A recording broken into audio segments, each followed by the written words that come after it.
back! Islam is often misunderstood because of how it's portrayed in the media.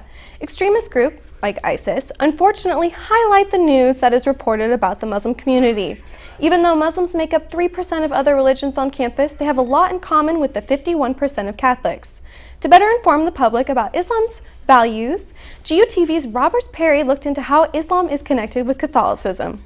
Gonzaga is a private Catholic university whose values emphasize service for the common good and the growth of one's spirituality. You may be surprised that many of these values are also shared with the Muslim community. When it comes to religious values, Catholics have a lot in common with Muslims. Both are monotheistic religions that originated from Abraham, a religious figure central to Judaism, Christianity, and Islam. Dr. Brian King is an assistant professor in Gonzaga's Religious Studies Department. He says one of Islam's strongest connections to Catholicism is through the people of the book. In Islam, the belief is that God has spoken to humanity with a series of revelations to different peoples at different times. The people of the book are the monotheistic faiths who have scriptures revealed to them. The commonalities between the two religions also extend to many prominent religious figures. They have a shared commonality. They have a shared belief in God, a shared belief in the prophets, and particularly the biblical prophets. These mutual characteristics are largely unknown since the focus of Islam today is often on extremists. There's extremism in Christianity as well.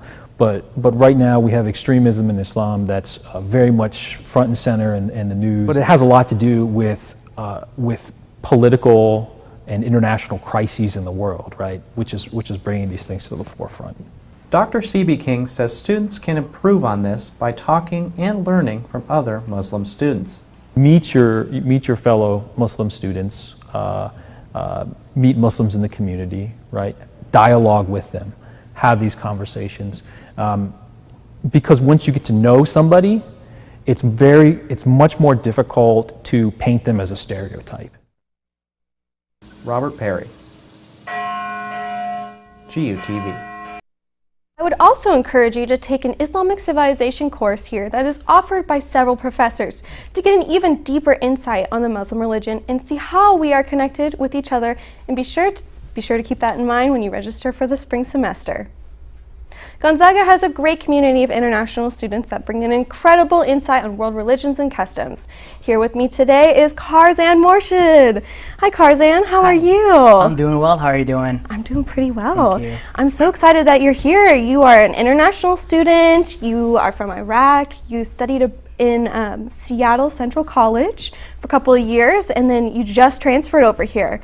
Why Gonzaga? That's right, thanks for having me. Well, it was kind of gut feelings. I got accepted in a few other universities, but whereas there was something inside me, hey, go discover Gonzaga. Gonzaga would be a great school. Yeah, there's always there's a notion of being Catholic school. Is there any room for Muslims to be part of that? Absolutely yes. Yeah, first, yeah, it was kind of negative, but now I'm here enjoying my semester and it's going pretty good. That's great to hear. So let's get a little personal here. Just want to ask, have you felt any discrimination since you've been here either at Gonzaga or when you're in Seattle or anywhere in the United States? Well, that's an interesting question. No, the answer is no. Really? Yeah, I've been to many places here in the US, meet a lot of new people from everywhere.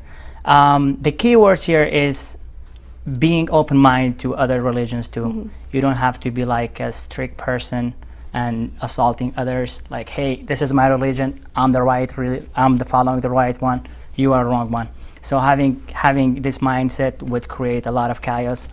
There would be no any relationship between Muslim, Islam, or Christians or Jews or any other religion. So as I said, be nice to people, respect other people, and they'll respect you back. I love that. That's so great. Thank you. Yeah. All right, so before the show, we talked a little bit about ISIS, and you had some really interesting perspective on it. Could you share a little bit about that? Yeah, that's a very broad, broad idea for ISIS. So ISIS, it's an organization. I call it mystery. They're calling for bringing back Islam, being like having a caliphate that Islam used to have like centuries ago. But now we are in 21st century, so there is no room for that. We have to like follow democracy. ISIS, on social media have a great impact on how to perceive what is ISIS. They call themselves Muslims, but yet go to our area in Iraq, in Syria, now in Libya, Afghanistan. They capture more Islamic territories and they displaced more Islamic, like Islam, than any other religion. That doesn't mean they didn't hurt any Christians or Yazidis or other religion as well. They did that as well. But look at now, the immigration, mass immigrations from Middle East to Europe. There is like immigration to like US, Canada, just because of what? ISIS. ISIS has done a lot of destruction. They did a lot of like, many people in our area, they've been displaced by ISIS because of what? Fighting for Muslim. But they don't fight for Muslim. They're just like having an interest on basically, let's say, oil or any other interest that is going on in this in that region. Yeah. Wow. So you would say that ISIS definitely does not represent Muslims at all? As a Muslim here in the U.S., also back home, ISIS is not representing us. ISIS is just a bunch of incompetent people that came from everywhere, like all around the world, and they just like destroyed our life, you know, destroyed our future. Like, what is the one kid's problem being Muslim? Just because you don't agree with ISIS mythology, even though you're Muslim, you get executed. You get hanged on the street, so you can be an example of other people, which is it's a very scary moment now. We are facing in the 21st century, 2016, and our prayers, our thoughts, it's always go to those families who lost their life, who like loved ones get killed or get assassinated by ISIS in a very like irrational way, in a very disgusting way that humanity can possibly see in the 21st century. Wow, great answer. Wow, that's amazing. Okay, so what would you say you want people to know about you, as Karzan, as a person? As a person, that's a great question. As a person, yeah, I'm here in the U.S. studying, pursuing my career.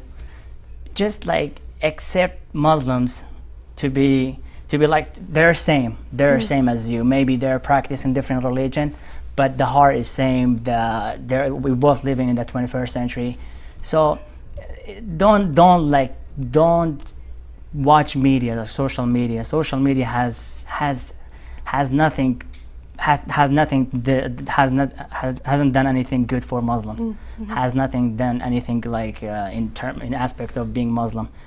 Just introduce yourself, like have a Muslim friend, have a relation with them, see how it goes to be Muslim, like because I'm sure there's over 40%, based on the statistics that I've read, over 40% of the US population have no relations with the Muslims, so they don't know. Great. Thank you so much, Karzan. You're It was very wonderful welcome. Thanks talking for with having you. me. Thank you. Make sure you tune in to our Fall Family Weekend special Saturday, October 8th at 2 p.m. on watchgutv.com to witness our parents taking over our roles. We hope you use and share this information and stories we told you tonight in order to create that inclusive and loving environment everywhere you go. Thanks for tuning in to GUTV and have a great night. Audio Jungle.